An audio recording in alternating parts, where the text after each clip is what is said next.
ഐഷാസ് കിച്ചണിലേക്ക് എല്ലാവർക്കും സ്വാഗതം.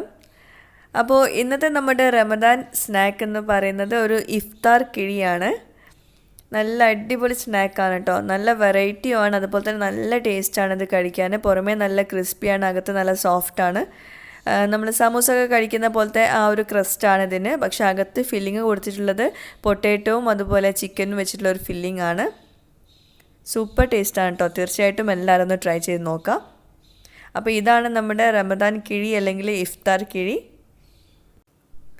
എല്ലാവർക്കും വേണ്ടത് വളരെ വെറൈറ്റി ആയിട്ടുള്ള സ്നാക്സ് അല്ലേ. അപ്പോൾ തീർച്ചയായിട്ടും ഈ ഒരു സ്നാക്ക് നല്ല വെറൈറ്റി ആയിട്ടുള്ളൊരു സ്നാക്ക് തന്നെയാണ്. അതുപോലെ തന്നെ നല്ല ടേസ്റ്റാണ് ഇത് കഴിക്കാൻ. ഇതിൻ്റെ ഫില്ലിങ് നിങ്ങൾക്ക് ഇഷ്ടമുള്ളത് കൊടുക്കാം കേട്ടോ. ഈ ഒരു ഫില്ലിങ് നല്ല ടേസ്റ്റ് ഉണ്ട് കേട്ടോ. അപ്പോൾ തീർച്ചയായിട്ടും ഇങ്ങനെയും ഒന്ന് ട്രൈ ചെയ്ത് നോക്കാം. പിന്നെ ഞാൻ എപ്പോഴും പറയുന്ന പോലെ തന്നെ ഈ ചാനൽ ഇതുവരെ സബ്സ്ക്രൈബ് ചെയ്യാത്തവരുണ്ടെങ്കിൽ ഒന്ന് സബ്സ്ക്രൈബ് ചെയ്യണേ. അവിടെ കാണുന്ന റെഡ് സബ്സ്ക്രൈബ് ബട്ടൺ ഒന്ന് പ്രസ് ചെയ്യുക. അതിൻ്റെ കൂടെ ഒരു കുഞ്ഞു ബെല്ലൈക്കൺ കൂടെ ഉണ്ട്. അതുകൂടെ ഒന്ന് പ്രസ് ചെയ്തിട്ടുണ്ടെങ്കിൽ ഞാൻ വീഡിയോസ് അപ്ലോഡ് ചെയ്യുമ്പോൾ നിങ്ങൾക്ക് നോട്ടിഫിക്കേഷൻ വരും. അപ്പോൾ ഒരു വീഡിയോസ് നിങ്ങൾക്ക് മിസ്സാവില്ല. അപ്പോൾ നമുക്ക് ഇന്നത്തെ റെസിപ്പിയിലേക്ക് പോവാം. ഞാനിപ്പോൾ ഇവിടെ ആദ്യം തന്നെ മാവ് ഒന്ന് റെഡിയാക്കി വെക്കുന്നുണ്ട് ഇതിലേക്ക് വേണ്ടിയിട്ടുള്ള. അപ്പോൾ അതിന് വേണ്ടി ഞാൻ ഇതുപോലൊരു വലിയൊരു ബൗൾ എടുത്തിട്ട് അതിലേക്ക് 1 കപ്പ് മൈദപ്പൊടി ചേർത്ത് കൊടുക്കുന്നുണ്ട്. അതിലേക്ക് കുറച്ച് ഉപ്പ് കൂടെ ചേർത്തിട്ട് നന്നായിട്ടൊന്ന് മിക്സ് ചെയ്ത് കൊടുക്കാം നമുക്ക്. ഇനി ഇത് കുഴച്ചെടുക്കാൻ വേണ്ടിയിട്ട് ഞാൻ ഇളം ചൂടുവെള്ളമാണ് ഇവിടെ ചേർക്കുന്നത്. അപ്പോൾ 1 കപ്പ് മൈദപ്പൊടിയിലേക്ക് ഞാൻ 1/2 കപ്പിലും കുറച്ച് വെള്ളം മാത്രമാണ് ഇതിലേക്ക് യൂസ് ചെയ്യുന്നത് കേട്ടോ. അപ്പോൾ കുറേശ്ശെ വെള്ളം ഒഴിച്ച് കൊടുത്തിട്ട് വേണം നമ്മൾ ഇത് മിക്സ് ചെയ്ത് കൊടുക്കാൻ. എല്ലാം കൂടി ഒരുമിച്ച് ഒഴിച്ച് കൊടുക്കണ്ട. പിന്നെ ആദ്യം നമ്മളിത് കുഴച്ചെടുക്കുന്ന സമയത്ത് കയ്യിലിങ്ങനെ ഒട്ടിപ്പിടിക്കുന്ന ഒരു പരുവമായിട്ടുണ്ടാവും. അപ്പോൾ അങ്ങനെ തന്നെയാണ് വേണ്ടത്. അപ്പോൾ അതുകൊണ്ട് പേടിക്കൊന്നും വേണ്ട. അത് വിചാരിച്ചിട്ട് ഒരുപാട് വെള്ളം ഒഴിച്ചു കൊടുക്കണ്ട. നന്നായിട്ട് ഇത് കുഴച്ചെടുക്കുക കേട്ടോ. കുറേശ്ശെ വെള്ളം ഒഴിച്ചിട്ട്. പിന്നെ ഒരുപാട് നല്ല ചൂട് വെള്ളമൊന്നും വേണ്ട, ഇളം ചൂട് വെള്ളമാണ് വേണ്ടത്. ഇപ്പോൾ എല്ലാം കൂടി ഒന്ന് ചെറുതായിട്ടൊന്ന് കമ്പൈൻ ചെയ്ത് വന്നിട്ടുണ്ട്. വല്ലാണ്ട് ഇത് കുഴച്ചെടുത്തിട്ടൊന്നുമില്ല. ഇനി നമുക്കിതിലേക്ക് കുറച്ച് നെയ്യ് ചേർത്ത് കൊടുക്കണം. ഞാനിപ്പോൾ മൊത്തത്തിൽ 1 ടേബിൾ സ്പൂൺ നെയ്യ് എടുത്തിട്ടുണ്ട്. പക്ഷേ കുറേശ്ശെ ചേർത്ത് കൊടുത്തിട്ട് നമുക്കിത് മിക്സ് ചെയ്തെടുക്കണം. 1 ടേബിൾ സ്പൂൺ ഒന്നും വേണ്ടി വരില്ല. അപ്പോൾ ആദ്യം നമ്മൾ മാവ് കുഴയ്ക്കുന്ന സമയത്ത് നന്നായിട്ട് ഒട്ടിപ്പിടിക്കുന്നൊക്കെ പോലെ ഉണ്ടാവും. പിന്നെ ഈ നെയ്യ് ചേർക്കുന്ന സമയത്ത് നല്ല സോഫ്റ്റ് ആയിട്ടുള്ള മാവായിട്ട് കിട്ടും. അപ്പോൾ നന്നായിട്ട് ഇത് കുഴച്ചെടുക്കണം. എന്നാലേ നല്ല പെർഫെക്റ്റ് ആയിട്ടുള്ള മാവ് കിട്ടുള്ളൂ കേട്ടോ. പിന്നെ നമ്മളിപ്പോൾ ഇതിലേക്ക് ഇത്രേ വെള്ളം എടുത്തിട്ടുള്ളൂ. 1/2 കപ്പ് വെള്ളം എടുത്തതിൽ ഇത്രേ ബാക്കിയുണ്ട്. അപ്പോൾ അതൊക്കെ നോക്കുക. ഒരുപാട് ഒഴിച്ചു കൊടുക്കരുത് വെള്ളം. അപ്പോൾ മാവ് പെർഫെക്റ്റ് ആയിട്ട് കിട്ടില്ല. അപ്പോൾ ഇത് കറക്റ്റ് മെഷർമെൻ്റ് ആട്ടോ. ഈ ഒരു അളവിൽ തന്നെ എടുക്കാൻ ശ്രദ്ധിക്കുക. ഇതിൻ്റെ ഡബിൾ വേണമെങ്കിലും ഇതേപോലെ തന്നെ എടുക്കുക. ഇനി ഈ മാവ് ഇതുപോലെ അകത്തേക്ക് ഇങ്ങനെ റോൾ ചെയ്ത് കൊടുക്കുക. എന്നിട്ട് നമ്മൾക്ക് ഇതിൻ്റെ മുകളിൽ കുറച്ച് നെയ്യ് ഒന്ന് സ്പ്രെഡ് ചെയ്ത് കൊടുത്ത ശേഷം നമുക്കിത് അടച്ച് വെച്ചിട്ട് കുറച്ച് നേരം വെക്കുക. അപ്പോൾ നല്ല സോഫ്റ്റ് ആയിട്ടുള്ള മാവായിട്ട് കിട്ടും. അപ്പോൾ വല്ലാണ്ട് നമ്മൾ ഇനി കുഴച്ചെടുക്കണ്ട. അത്യാവശ്യം കുഴച്ചെടുത്താൽ നമുക്കിതുപോലെ ചെയ്തിട്ട് മാറ്റി വയ്ക്കാം. അപ്പോൾ ഈ ഒരു സമയം കൊണ്ട് നമുക്ക് ഇതിലേക്കുള്ള ഫില്ലിംഗ് ഒന്ന് റെഡിയാക്കി എടുക്കണം. ഞാനിപ്പോൾ ഇവിടെ ചിക്കന് കുറച്ച് 2-3 പീസ് എടുത്തിട്ട് ഇതുപോലെ ക്രഷ് ചെയ്തെടുത്തിട്ടുണ്ട്. നമുക്കിതുപോലെ പൊടിയായിട്ട് ചിക്കൻ വേണം കേട്ടോ. ചിക്കൻ സാധാരണ മസാല ഒക്കെ തേച്ചിട്ട് ഒന്ന് വേവിച്ചെടുത്തിട്ടുള്ളതാണിത്. അപ്പോൾ ഇത് ലെഫ്റ്റ് ഓവർ ചിക്കനാണ് കേട്ടോ. ബിരിയാണിയിൽ നിന്ന് എടുത്തിട്ടുള്ള ചിക്കനാണ്. പിന്നെ ഇത് പൊട്ടാറ്റോ വേവിച്ച് വെച്ചതാണ്. ഒരു 3 പൊട്ടാറ്റോ വേവിച്ചിട്ട് ഉപ്പ് ചേർത്ത് വേവിച്ചിട്ട് നന്നായിട്ട് ഉടച്ച് വെച്ചതാണ് കേട്ടോ. അപ്പോൾ ഇത് രണ്ടുമാണ് ഇതിലേക്കുള്ള മെയിൻ ഇൻഗ്രീഡിയൻസ്. പിന്നെ നമുക്ക് ഇതിലേക്കുള്ള ഫില്ലിങ് വളരെ സ്മൂത്ത് ആയിട്ടുള്ള ഫില്ലിംഗ് ആണ് വേണ്ടത്. അപ്പോൾ ഞാനിതിലേക്ക് സവാള ഒന്നും ചേർക്കുന്നില്ല. അപ്പോൾ അതുപോലെ ഒരു പാന് ചൂടാക്കിയിട്ട് അതിലേക്ക് കുറച്ച് ഓയിൽ ചേർത്ത് കൊടുക്കുക. സൺഫ്ലവർ ഓയിലാണ് ഞാൻ ചേർത്തിട്ടുള്ളത്. ഇനി നമ്മൾ നേരത്തെ ക്രഷ് ചെയ്ത് വെച്ചിട്ടുള്ള ചിക്കൻ ഇതിലേക്ക് ചേർത്തിട്ട് ഒന്ന് ചെറുതായിട്ടൊന്ന് ഇതുപോലെ ഒന്ന് വഴറ്റിയെടുക്കണം. ചെറുതായിട്ടൊന്ന് വഴറ്റിയെടുത്താൽ മതി. അപ്പോഴേ നമുക്കിതിലേക്ക് നമ്മൾ നേരത്തെ വേവിച്ച് വെച്ച് ഉടച്ചിട്ടുള്ള പൊട്ടാറ്റോ ചേർത്ത് കൊടുക്കാം. പിന്നെ നമ്മളിപ്പോൾ ഇതിലേക്ക് ഇഞ്ചി വെളുത്തുള്ളി പേസ്റ്റൊക്കെ ചേർക്കുമ്പം അത് റോൾ ചെയ്തെടുക്കാൻ ബുദ്ധിമുട്ടാവും. അപ്പോൾ ഞാനിപ്പോൾ ഇതിലേക്ക് പൊടികൾ മാത്രമേ ചേർക്കുന്നുള്ളൂ. ഇനിയിപ്പോൾ ഇഞ്ചി വെളുത്തുള്ളി പേസ്റ്റ് ചേർക്കുകയാണെങ്കിൽ നിങ്ങൾ ആദ്യം വെളിച്ചെണ്ണ അല്ലെങ്കിൽ ഓയിൽ ചേർത്ത സമയത്ത് അതിലേക്ക് ആദ്യം ഒന്ന് വഴറ്റിയെടുത്ത ശേഷം അതിലേക്ക് ചിക്കൻ ഇട്ട് കൊടുത്താൽ മതി കേട്ടോ. ആദ്യം ചെയ്തെടുക്കാം. ഞാനിപ്പോൾ ഇതിലേക്ക് വെളുത്തുള്ളി പേസ്റ്റിനൊക്കെ പകരം ഞാൻ വെളുത്തുള്ളി പൗഡറാണ് ചേർക്കുന്നത്. ഗാർലിക് പൗഡറാണ് ചേർത്തിട്ടുള്ളത്. പിന്നെ കുറച്ച് മുളക് പൊടി ചേർത്തിട്ടുണ്ട്. അതുപോലെ ഉപ്പ്. പിന്നെ ഞാൻ കുറച്ച് ടൊമാറ്റോ സോസും കൂടി ചേർക്കുന്നുണ്ട്. അതെല്ലാം ഒരു ടീസ്പൂൺ അല്ലെങ്കിൽ 1/2 ടീസ്പൂണൊക്കെ ചേർത്താൽ മതി. ഒരുപാടൊന്നും വേണ്ട. പിന്നെ സാധാരണ ഫില്ലിംഗ് ഒക്കെ ചെയ്യുന്ന പോലെ നമ്മൾ ഇതിലേക്ക് മല്ലിയില അരിഞ്ഞത് പച്ചമുളകൊക്കെ ചേർത്ത് കൊടുക്കുമ്പോൾ നമുക്കത് റോൾ ചെയ്തെടുക്കാൻ ബുദ്ധിമുട്ടാവും. അതുകൊണ്ടാണ് ഞാൻ പറഞ്ഞത് നല്ല സ്മൂത്ത് ആയിട്ടുള്ള മാവാണ് വേണ്ടതെന്ന്. ഒക്കെ നിങ്ങളുടെ ഇഷ്ടം പോലെ കേട്ടോ, അങ്ങനെ ചെയ്തെടുക്കാം, കുഴപ്പമൊന്നുമില്ല. നല്ല സ്മൂത്തായിട്ട് കിട്ടണമെങ്കിൽ ഇതുപോലെ ചെയ്യേണ്ടി വരും. അപ്പോൾ ഞാനിപ്പോൾ നന്നായിട്ട് ഇത് ഉടച്ചെടുക്കുന്നുണ്ട്. ചിക്കനും പൊട്ടാറ്റോയും നന്നായിട്ട് കമ്പൈൻ ചെയ്ത് വരുന്നവരെ നന്നായിട്ട് ഉടച്ചെടുത്തിട്ടുണ്ട്. അപ്പോൾ നമ്മുടെ ഫില്ലിങ് റെഡി ആയിട്ടുണ്ട്. നമുക്കിത് റോൾ ചെയ്തെടുക്കാം. ഇനി ചെറുതായിട്ടൊന്ന് ചൂടാറിക്കോട്ടെ. അപ്പോൾ നമ്മുടെ ഫില്ലിംഗ് ഇപ്പോൾ നന്നായിട്ട് ചൂടാറിയിട്ടുണ്ട്. ഇനി നമുക്കിത് ചെറിയ ചെറിയ ബോൾസ് ആക്കി എടുക്കണം. വലിയ ബോൾസ് ആക്കണ്ട. നമ്മുടെ കിഴി കുഞ്ഞു കുഞ്ഞു കിഴിയാണ് നല്ല ഭംഗി കാണാനും കഴിക്കാനും നല്ല ടേസ്റ്റ്. കുഞ്ഞു കുഞ്ഞു കിഴികളാണ്. അപ്പോൾ വളരെ ചെറിയ ബോൾസ് ആക്കി എടുക്കുക. അപ്പോൾ ഞാൻ പറഞ്ഞില്ലേ, ഇതുപോലെ നമ്മൾ ബോൾസ് ആക്കി എടുക്കുമ്പോൾ ഇതിലിപ്പോൾ നമ്മൾ സവോളയും തക്കാളിയും പച്ചമുളക് മല്ലിയില അതൊക്കെ ചേർക്കുമ്പോൾ ബോൾസ് ആക്കാൻ ഭയങ്കര ബുദ്ധിമുട്ടാവും. അപ്പോൾ അതുകൊണ്ടാണ് പറഞ്ഞത് നല്ല സ്മൂത്ത് ആയിട്ടുള്ള ഫില്ലിംഗ് ആണ് വേണ്ടതെന്ന്. അപ്പോൾ ഇത് റെഡി ആയിട്ടുണ്ട്. ഇനി നമുക്ക് ഇതിൽ മാവ് എങ്ങനെ റെഡിയാക്കി എടുക്കാൻ നോക്കാം. അതിനു മുമ്പ് നമുക്ക് ഈ മാവിൽ ചെറുതായിട്ടൊന്ന് ഡെക്കറേഷൻ കൊടുക്കാൻ വേണ്ടിയിട്ട് നമുക്ക് കുറച്ച് ചിയാ സീഡ് വേണം. അപ്പോൾ ചിയാ സീഡ് എല്ലായിടത്തും ഉണ്ടാവില്ല എന്ന് വിചാരിച്ചതുകൊണ്ട് ഞാനിപ്പോൾ ഇവിടെ ഇതുകൂടി കാണിക്കുന്നുണ്ട്. ഇത് കരിഞ്ജീരകമാണ്. അപ്പോൾ ഇത് യൂസ് ചെയ്യാം ചിയാ സീഡിന് പകരം. ഇതാണ് ചിയാ സീഡ് കേട്ടോ. ഞാൻ ഒരുപാട് റെസിപ്പീസ് ചെയ്തിട്ടുണ്ട് ഈ ഒരു ചിയാ സീഡ് വെച്ചിട്ട്. ഇതിപ്പോൾ ഇവിടെ UAE-ലൊക്കെ വാങ്ങിക്കാൻ കിട്ടുന്നുണ്ട്. അപ്പോൾ ഇത് വെച്ചിട്ടാണ് ഞാനിപ്പോൾ ഈ ഒരു ഇത് ഡെക്കറേഷൻ കൊടുക്കുന്നത് കേട്ടോ, ഈ ഒരു മാവിൽ ഡെക്കറേഷൻ കൊടുക്കുന്നത്. അപ്പോൾ ഇതുണ്ടെങ്കിൽ ഇത് ചേർത്ത് കൊടുക്കാം. പിന്നെ കരിഞ്ജീരകം എല്ലാവരുടെ വീട്ടിൽ മിക്കവാറും ഉണ്ടാവും. ഇത് സബ്ജ സീഡാണ്. അപ്പോൾ കരിഞ്ജീരകം ഇല്ലെങ്കിൽ ഈ സബ്ജ സീഡ് ചേർത്ത് കൊടുക്കാം. അല്ലെങ്കിൽ നാട്ടിൽ കിട്ടുന്ന ബ്ലാക്ക് കസ്കസ് അതും ചേർത്ത് കൊടുക്കാം. അപ്പോൾ ഇതിൽ ഏതെങ്കിലുമൊക്കെ ഒന്ന് ചേർത്ത് കൊടുക്കാം കേട്ടോ. അപ്പോൾ ഞാനിപ്പോൾ ഇവിടെ ചേർക്കുന്നത് ചിയാ സീഡാണ്. അപ്പോൾ നമ്മുടെ മാവ് ഇപ്പോൾ റെഡി ആയിട്ടുണ്ട്. ഒരുപാട് നേരമൊന്നും മാവ് ഇതുപോലെ വെക്കേണ്ട ആവശ്യമൊന്നുമില്ല. നമ്മൾ ഫില്ലിങ് റെഡിയാക്കുന്ന ആ സമയം കൊണ്ട് മാവ് റെഡി ആയിക്കോളും. നല്ല സോഫ്റ്റായിട്ട് വന്നിട്ടുണ്ട്. നമുക്കിതൊരു 3 ബോൾസ് ആക്കി എടുക്കാം. ഇതിപ്പോൾ അത്യാവശ്യം ഒരുപാടൊന്നും ഇല്ലല്ലോ, അപ്പോൾ അതുകൊണ്ട് ഒരു 3 വലിയ ബോൾസ് ആക്കി എടുക്കാം. പിന്നെ നമ്മളിത് ഓരോന്നും റോൾ ചെയ്തെടുക്കുന്ന സമയത്ത് ബാക്കിയുള്ളത് അടച്ച് വെക്കാൻ പ്രത്യേകം ശ്രദ്ധിക്കുക കേട്ടോ. ഞാനിപ്പോൾ ഒരെണ്ണം എടുക്കുന്നുണ്ട്, ബാക്കി ഞാൻ അടച്ച് വെക്കും ചെയ്യുന്നുണ്ട്, അല്ലെങ്കിൽ അത് ഡ്രൈ ആയി പോവും. അപ്പോൾ ഇനി നമുക്ക് ഇത് ഒന്ന് ചെറുതായിട്ടൊന്ന് പരത്തിയെടുക്കാം. വല്ലാണ്ട് തിന്നാക്കണ്ട, എന്നാൽ അത്യാവശ്യം തിന്നാക്കി എടുക്കും വേണം. അല്ലെങ്കിൽ മാവ് നമ്മൾ ഫ്രൈ ചെയ്തെടുക്കുന്ന സമയത്ത് ഒരുപാട് കൂടുതൽ നേരം നമ്മൾ വേവിച്ചെടുക്കേണ്ടി വരും. അപ്പോൾ ഈ ഒരു തിക്നെസ്സിൽ മതി കേട്ടോ. ഇനി നമുക്കിതിന് ഡെക്കറേഷൻ കൊടുക്കാനായിട്ട് ചിയാ സീഡ് അല്പം ഈ ഒരു കട്ടിംഗ് ബോർഡിൽ നമുക്കൊന്ന് സ്പ്രെഡ് ചെയ്ത് കൊടുക്കാം.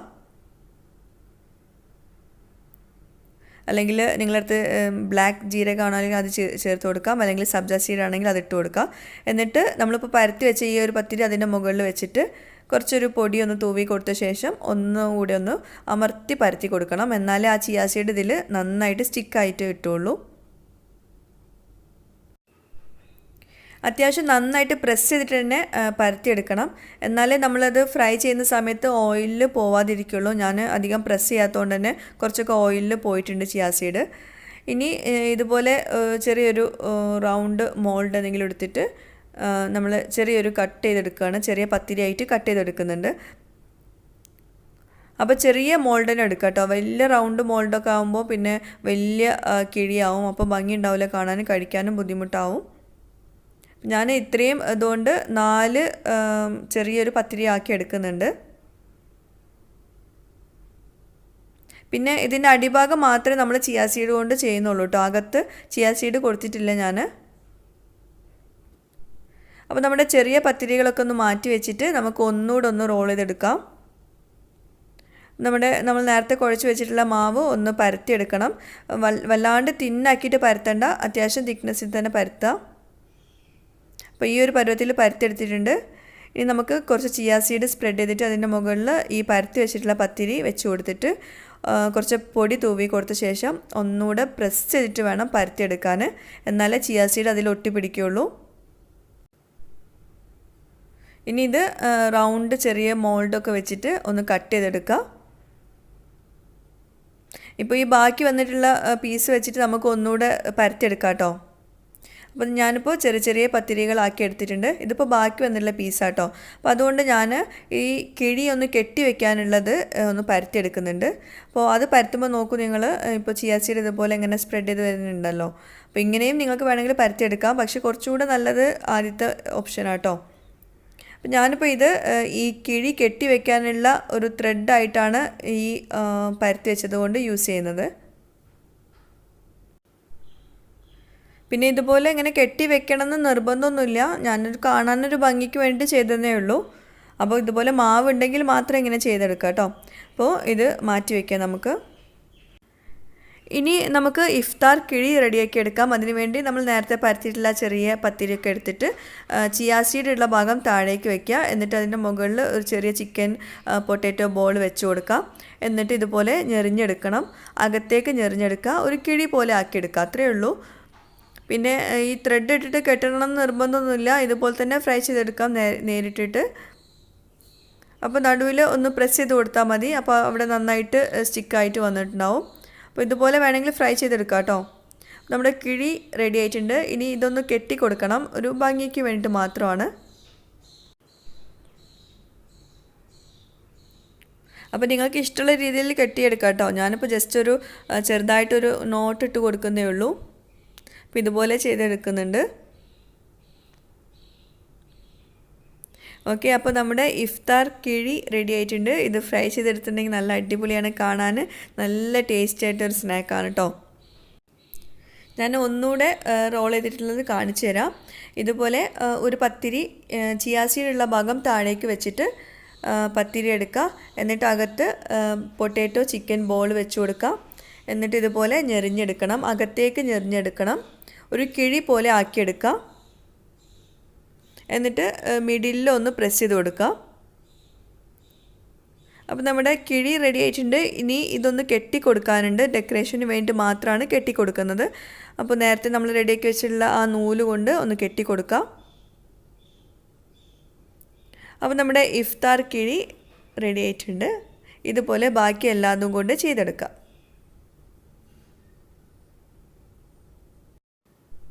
അപ്പോൾ ഇതെല്ലാം റെഡിയാക്കിയ ശേഷം ഇതുപോലെ ചെറുതായിട്ടൊന്ന് പ്രസ് ചെയ്ത് കൊടുക്കുക, എന്നാലും അടിഭാഗത്ത് നന്നായിട്ട് ഇരിക്കുകയുള്ളൂ. അപ്പോൾ ആ സ്നാക്ക് അതേപോലെ ഇരിക്കാൻ വേണ്ടിയിട്ടാണ്. ഇനി നമുക്കിത് ഫ്രൈ ചെയ്തെടുക്കണം. ഇത് ഡീപ്പ് ഫ്രൈ ആണ് ചെയ്തെടുക്കുന്നത്. അപ്പോൾ എണ്ണ നന്നായിട്ട് ചൂടായ ശേഷം ഫ്ലെയിം ഒരു മീഡിയം ഫ്ലെയിമിൽ വയ്ക്കുക. എന്നിട്ട് വേണം നമ്മൾ ഈ ഓരോ കിഴികൾ ഇട്ട് കൊടുക്കാൻ കേട്ടോ. അതൊന്ന് പ്രത്യേകം ശ്രദ്ധിക്കുക. വളരെ കുറഞ്ഞ ഫ്ലെയിമിലും ചെയ്യരുത്, വളരെ ഹൈ ഫ്ലെയിമിലും ചെയ്യരുത്, ഒരു മീഡിയം ഫ്ലെയിമിൽ വെച്ചിട്ട് വേണം നമ്മളത് കുക്ക് ചെയ്തെടുക്കാൻ. പിന്നെ ഞാൻ പറഞ്ഞല്ലോ, ഞാൻ ചിയാ സീഡ് വെച്ചിട്ട് നന്നായിട്ട് പ്രസ് ചെയ്തില്ല, അതുകൊണ്ട് തന്നെ കുറച്ച് ചിയാ സീഡൊക്കെ ഓയിലിൽ പോയിട്ടുണ്ടെന്ന്. അപ്പോൾ നിങ്ങളത് പരത്തിയെടുക്കുന്ന സമയത്ത് നന്നായിട്ട് പ്രസ് ചെയ്തിട്ട് പരത്തണം, എന്നാലേ ചിയാ സീഡ് അതിൽ ഒട്ടിപ്പിടിക്കുകയുള്ളൂ. അല്ലെങ്കിൽ ഇതുപോലെ ഒന്ന് പരത്തിയെടുത്ത ശേഷം നമ്മൾ ഫ്രൈ ചെയ്യാൻ നേരം ചിയാ സീഡിൽ ജസ്റ്റ് ഒന്ന് റോൾ ചെയ്തെടുത്താൽ മതി ഈ നമ്മൾ തയ്യാറാക്കി വെച്ചിട്ടുള്ള കിഴികൾ. അപ്പോൾ അത് ചിയാ സീഡ് അതിൽ ഒട്ടിപ്പിടിച്ചിട്ടുണ്ടാവും. അപ്പോൾ നന്നായിട്ട് നമുക്ക് ഫ്രൈ ചെയ്യുമ്പോഴും ഫ്രൈ ചെയ്ത് കഴിഞ്ഞാലും നന്നായിട്ട് തന്നെ ആ ഒരു ഇതിൽ കാണാൻ പറ്റും. പിന്നെ ഇതിൻ്റെ മാവ് മൈദ മാവാണ്, അപ്പോൾ അതുകൊണ്ട് തന്നെ ഇത് അത്യാവശ്യം നന്നായിട്ട് കുക്കാവണം. അപ്പോൾ അത് പ്രത്യേകം ശ്രദ്ധിക്കുക. വളരെ ഹൈ ഫ്ലെയിമിലും കുക്ക് ചെയ്യരുത്, അതുപോലെ തന്നെ ലോ ഫ്ലെയിമിലും കുക്ക് ചെയ്യരുത്. ഒരു മീഡിയം ഫ്ലെയിമിൽ വെച്ചിട്ട് കുറച്ച് നേരം ഒന്ന് കുക്ക് ചെയ്യേണ്ടി വരും, എന്നാലും നല്ല പാകത്തിൽ കിട്ടുകയുള്ളൂ കേട്ടോ. അപ്പോൾ ഇതിപ്പോൾ റെഡി ആയിട്ടുണ്ട്, നമ്മുടെ ഇഫ്താർ കിഴി റെഡി ആയിട്ടുണ്ട്. നമുക്കിതൊരു പ്ലേറ്റിലേക്ക് മാറ്റാം. പിന്നെ അതുപോലെ ഇത് ഫ്രൈ ചെയ്ത പാടെ ഭയങ്കര ഹാർഡായ പോലെ തോന്നും, അതൊന്നും കുഴപ്പമില്ല, കുറച്ച് കഴിഞ്ഞാൽ നല്ല സോഫ്റ്റ് ആവും കേട്ടോ. ഫ്രൈ ചെയ്ത പാടെ നല്ല ഹാർഡാണെന്ന് വിചാരിച്ചിട്ട് പേടിക്കൊന്നും വേണ്ട. അപ്പോൾ ഞാൻ നേരത്തെ പറഞ്ഞ പോലെ ചിയാ സീഡിൽ ഇതുപോലെ ഒന്ന് റോൾ ചെയ്തിട്ട് വേണമെങ്കിൽ ഫ്രൈ ചെയ്തെടുക്കാം. അപ്പോൾ ചിയാ സീഡ് നന്നായിട്ട് ഈ നമ്മുടെ കിഴികളിലൊക്കെ നന്നായിട്ട് കോട്ടായി കിട്ടും. അങ്ങനെ വേണമെങ്കിൽ അങ്ങനെ ചെയ്യാം. അപ്പോൾ അടുത്ത ബാച്ചും നമുക്കിതുപോലെ തന്നെ ഫ്രൈ ചെയ്തെടുക്കാം.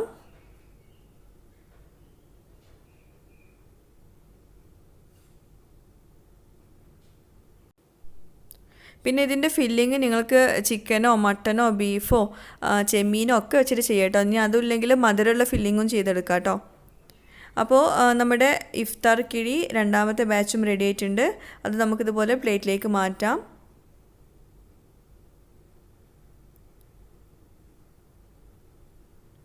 അപ്പോൾ നമുക്ക് ഇനി ഇത് ടേസ്റ്റ് ചെയ്ത് നോക്കാം, ഇതെങ്ങനെയുണ്ടെന്ന് നോക്കണ്ടേ.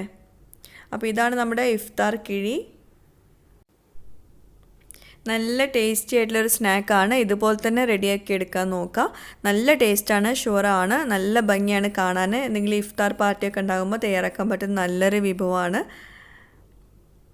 അപ്പോൾ നല്ല സോഫ്റ്റായിട്ട് അകത്തും അതുപോലെ പുറമേ നല്ല ക്രിസ്പി ആയിട്ടുള്ളൊരു സ്നാക്കാണ്.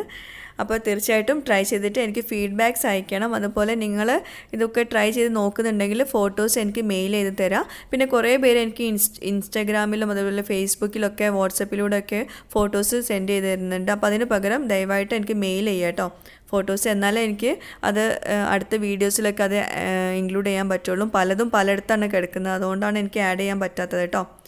അപ്പോൾ വേറൊരു വീഡിയോയുമായിട്ട് വരുന്നവരേക്കും ബൈ. Thank you.